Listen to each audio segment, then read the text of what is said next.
I'm JT with another case break simulation. Today we got 2022 Panini Immaculate Football. I know it's a little late if you're already in some of these breaks and the cases are probably sold out, but I'm going to post it anyway because I already ran the simulation. So 2022, any Immaculate product is immaculate. That is literally the name, and it is the feeling you get when you open this stuff. I think the memorabilia is awesome. This product was made for live streams. It was made to be broken.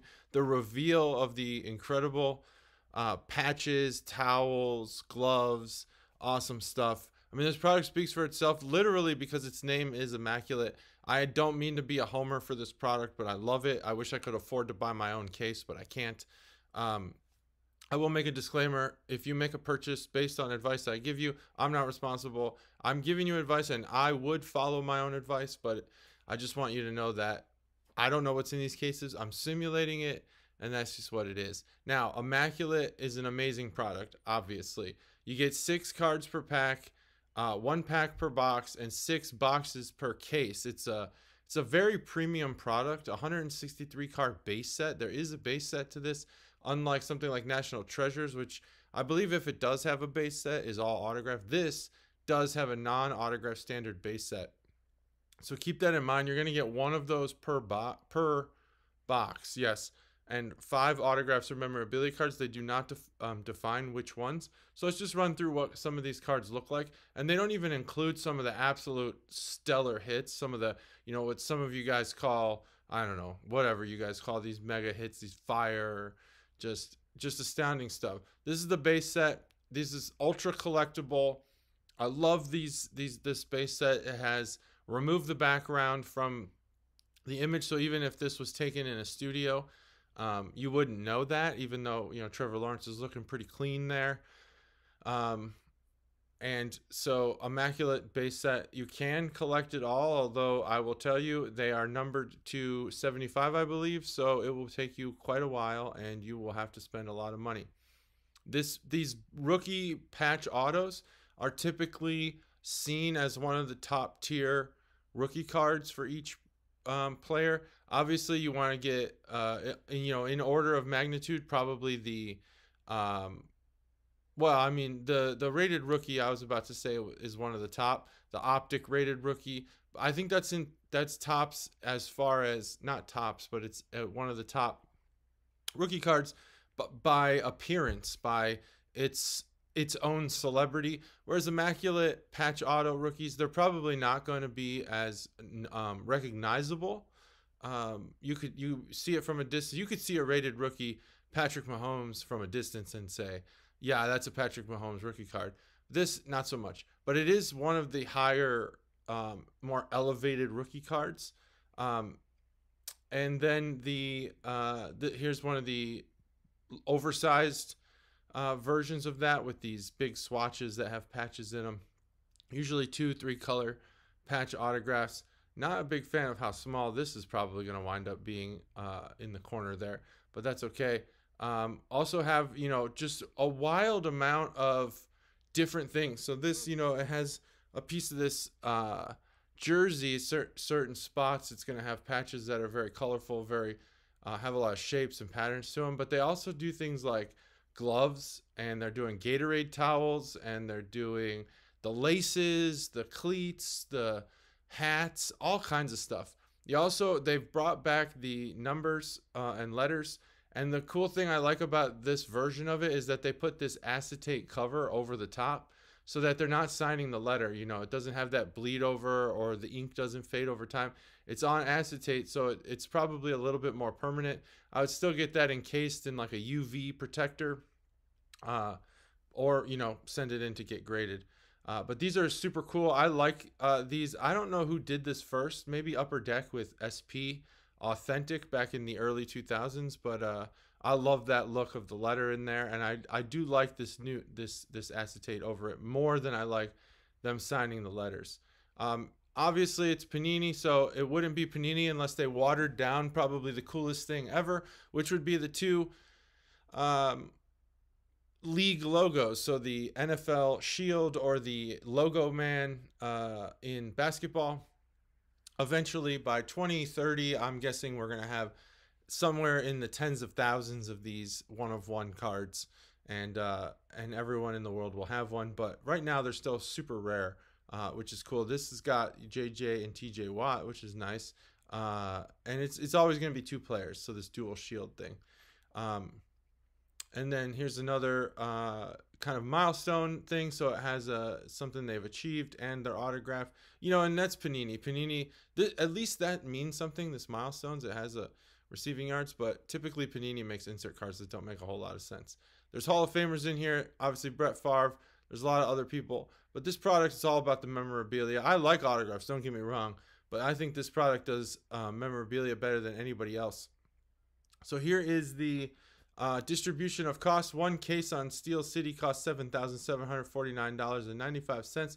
If we distribute that cost across all the autographs, then you're talking about paying about $400 for the Steelers. They are the top as far as cards go. Let's see, if you're looking at unique, Steelers, Patriots, Jets, Packers. But if you're looking at autos by the total, when you explode the print run, looks like it's similar. Steelers, Jets, Patriots, Falcons, Titans, Lions, then the Packers.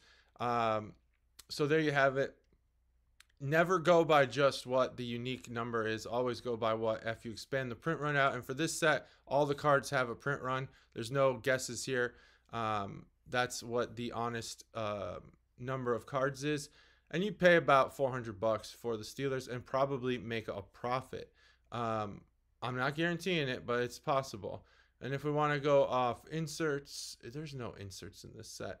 I think I got that wrong. That's probably memorabilia. I just forgot to change the name of the column. So if you're going off strictly, if you're trying to search for that memorabilia, ignore the fact that this says inserts. I'll even hide it so you don't have to worry about it. This column's actually for memorabilia. The team with the most memorabilia is the Steelers, then the 49ers, then the Jets. And here's what a good price to pay for that might be. Now, if we go by strength of the checklist, I go over this a little bit each video. I'll probably do a separate video that just talks about this methodology. What I do is I go on and I find search interest online for sports cards and memorabilia of each player. And that is how many times they're being searched by time. So for the past 52 weeks, how many searches have been done for sports cards and memorabilia for each player in this checklist. Then I compare them, I add them up, I average them, I do a whole bunch of different things to kind of see how strong is the checklist and what kind of metrics can we use for the players. And then I give each player a numeric value, and then I give the product a score as a whole. So in the 4s and 5s, we're talking about profitable players, players that will sell fast and at a profit. At 1 or 2, we're talking about players that you might sit on or sell at a loss, and that goes from there. So in this checklist, oddly enough, I'm very surprised. Only about 30% of the checklist falls within a 4 or a 5. I think a lot fall in the 3 category. So that's not to say that maybe in my searching for searches, the way that I do this popularity thing is maybe it didn't account for certain things. Maybe some of these Hall of Fame players weren't accounted for. But I usually check, and a lot of the 5s and 4s, they're 5s and 4s. The 3s are 3s, and everybody else falls in line. So this product as a whole, because of that distribution of value, of search interest, it's about a 3.1. That's really surprising because of how premium this product is. Now, if you're going off strictly that value, how popular are players? Which team has the most 4s and 5s? Which team has the most 1s and 2s? Here's the order of value for just autographs, and that's going to be the Jets, Steelers, Packers, Falcons. Now, if you want to go off memorabilia, who has the strongest memorabilia checklist? Steelers, Chiefs, Jets, 49ers. Now we can go in the opposite way. Who has the weakest checklist? So there's a lot of teams where they're kind of doubled up, and I can't really calculate a score if they don't have a card in that category. But the Washington football team, for that 1 year they were that. The 49ers, the Chargers, these are teams that no longer exist. But teams that do exist, Jacksonville, they're probably the weakest as far as value here. And then the weakest for the memorabilia. We'll just keep it sorted like that so we don't have to keep jumping pages. And there you have it. So that is product strength there. Here's the distribution of players and cards over that scale that I've made, you can see that they still skew towards the 2 and 3, even though there's a good amount of 4s and 5s. It's still not the strongest checklist I've seen. So that's why it gets a score of 3.1. Now, if we want to talk about the master checklist, every single card is numbered, so the print run is known. The most rare cards in this set are going to be these ones here. Collection football all-time greats, signatures platinum. That's 2021 kind of parallel, and they have some 2019s. They have some other ones. They're like updates from previous sets. I'm not sure how that works. Maybe they're autographs that didn't have redemptions or something, and they just stick them in this product. So these are the rarest cards in the set. And then here's the teams by print run. If you're looking to get a 1 of 1, you probably want to buy the Steelers. The Jets, the Patriots, the Titans also have a lot of 1 of 1s. If you're looking to get a card out of 2, here's some of those teams you want. Now, if you are looking for a 1 of 1 and you want to know who has the least amount, let's look at that. These are all those dual team ones. It's a long list here. But the teams that no longer exist typically will be the weakest, and then teams that do exist, Tampa, they have 20. Rams, Bengals. So actually not bad for teams that still exist, and all of those teams that don't exist anymore usually get rolled up into to the teams that do still exist. But I mean, it's a big disparity between the bottom at 20 and the top at 104. So if you really want a 1 of 1, buy the Steelers. So that is that. Now, if you want to see how these print runs break out, there are 1,672 1 of 1s in this product, and there are only 12 1 of 2s. That means that it is rarer to get a 1 of 2 than it is to get a 1 of 1. But that is a ton of 1 of 1s. And there you have it for that. Now, so that just kind of tells you like what is the rarity of each print run. And that's a pretty good table to determine if a 1 of 1 is even going to be likely in a case break. Now, if you want to know by team, we could look at the number of unique cards, but again, that's a flawed approach. Let's look at the total number of cards. The teams with the most: Steelers, Jets, Patriots, 49ers, Packers. So take a screenshot, use that in your purchases, in your research. Here's the teams with the least, and I'll go down to the ones that are actually still teams. Looks like the Jaguars, the Vegas Raiders, and then we'll go to the top here.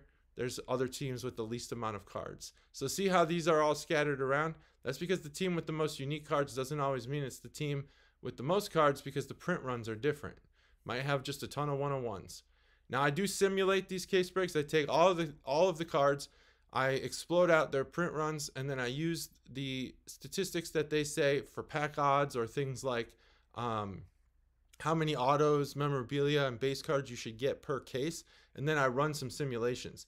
So I run 20, and then I'm going to show you just case 20 right now. This is one case, and it is case number 20 in my simulation. I did get a 1 of 1. I got this Rashad Bateman 1 of 1 autograph. Let's see some other interesting stuff that I got. Let's see if I got any cool materials. I got a rookie logo card of James Cook. I got an eye black card of Chad Johnson. That's probably pretty cool. Although there's 49 of them, that seems weird to have that many eye blacks. Obviously, it's not going to be game worn because that would be weird. That'd be kind of nuts. What else? We got another rookie eye black of Drake London. So not bad, decent case. There's more here, but I'm just going to stop there and move on. So total number of cards by team for that one case. Well, the Bills actually came out on top. Even though the Steelers have the most cards in the set, I got the most Bills. I got 4 of them. That's cool. And then for the sets, this one's kind of dumb. No one really cares about this table. I probably should remove it. I say that every video. But I did get eye black, got Hall of Fame signatures, marks of greatness, a couple more eye blacks. That's not bad. I really like that cleat card. Maybe the laces card. That'd be sweet. So for all 20 cases, to kind of smooth out some of the anomalies and figure out where we really would get how many cards from each team, the Steelers do come out on top when we consider all 20 cases. Steelers, Commanders, Jets, Lions, Titans. So a little different order than what is actually the most popular. But this is what happens when you actually do a randomized simulation to kind of show, like, if I really owned a factory and I was collating all these cards into packs and those packs into boxes and those boxes into cases, this might be how it really pans out. So that's what this is. There's the least amount of cards by team. I did get a bunch of 101s. Here are the ones I got. So if you want to mimic that, maybe buy the Cardinals or the Commanders. Steelers, Giants, Chargers, Jaguars, they all had one. And you know, there's more there. So any of these really produced a 1 of 1, but you'd have to buy 20 cases to get these. So that's kind of what this is implying here, is that it's not rare to get a 1 of 1, but you might need to buy a case or two or be in a few case breaks. Now the breakdown by the type of card, there's autographs, there's memorabilia, and there's base. For autographs, I got the most Steelers, then Commanders, Jets, Titans.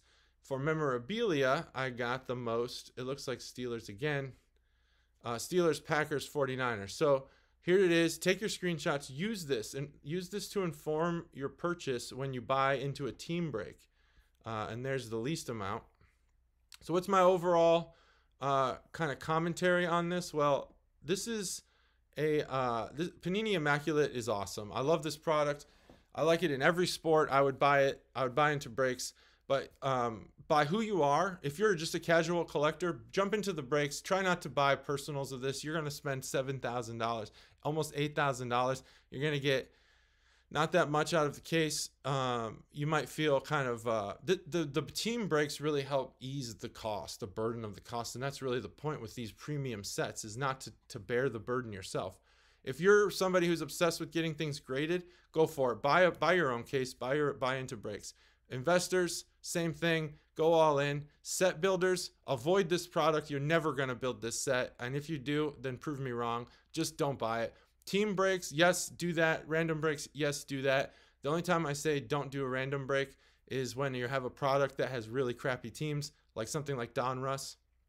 Kids, stay away from this. If you're a kid who can't handle taking care of their cards, this product's not for you. That is 2022 Panini Immaculate Football. Thanks for joining. Thanks for watching. Let me know what you like and don't like. Subscribe, like, and comment. See you later.